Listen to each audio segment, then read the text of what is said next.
Iran और Israel के बीच में चल रहे युद्ध के बीच भारत सरकार की तरफ से तेहरान में और पूरे ईरान में जो लोग रह रहे हैं उन्हें वापस भारत लाने के प्रयास शुरू कर दिए गए थे और उसी के तहत जो इसको वहाँ यूनिवर्सिटी में मेडिकल की पढ़ाई कर रहे थे उन बच्चों को भी वापस लाया जा रहा है। हमारे साथ में चूंकि फरीदाबाद की एक सानिया तेहरान यूनिवर्सिटी में सेकेंड ईयर की छात्रा थी, एमबीबीएस कर रही हैं, वो भी वहाँ से वापस पहुंची हैं। उनसे जानते हैं किस तरह के हालात थे वहाँ मुल्क में और जब वापसी उनकी हुई है तो कितनी मुश्किल हुई और कितनी आसान हुई। सानिया, आप कहाँ थे ईरान में?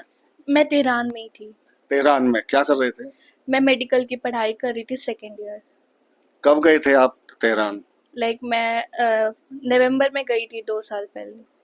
अच्छा, अब इजराइल और ईरान के बीच में जिस तरह से बमबारी युद्ध है, तो किस तरह के हालात थे फिलहाल जब आप वहाँ थे?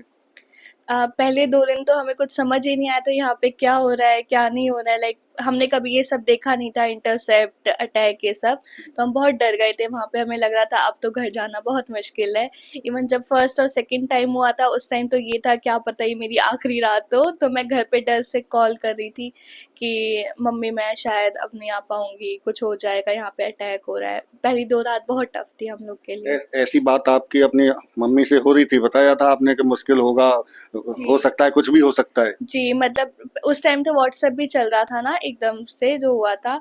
तो उस टाइम सब डर के रो रहे थे, वहां बस रोने की आवाजें थी पूरे हॉस्टल में, मतलब सारी गर्ल्स रो रही थी। फिर उसके बाद मैंने कहा एक बार लास्ट टाइम मम्मी से बात कर लेती हूँ। तो फिर यहाँ पे उस टाइम 5:30 हो रहे थे, वहाँ 3:30 थे। तो जब मैं डर के फोन किया तो मम्मी भी उठी हैं एकदम से, वो भी डर गई हैं। फिर उन्होंने समझाया कुछ नहीं होगा कुछ नहीं होगा।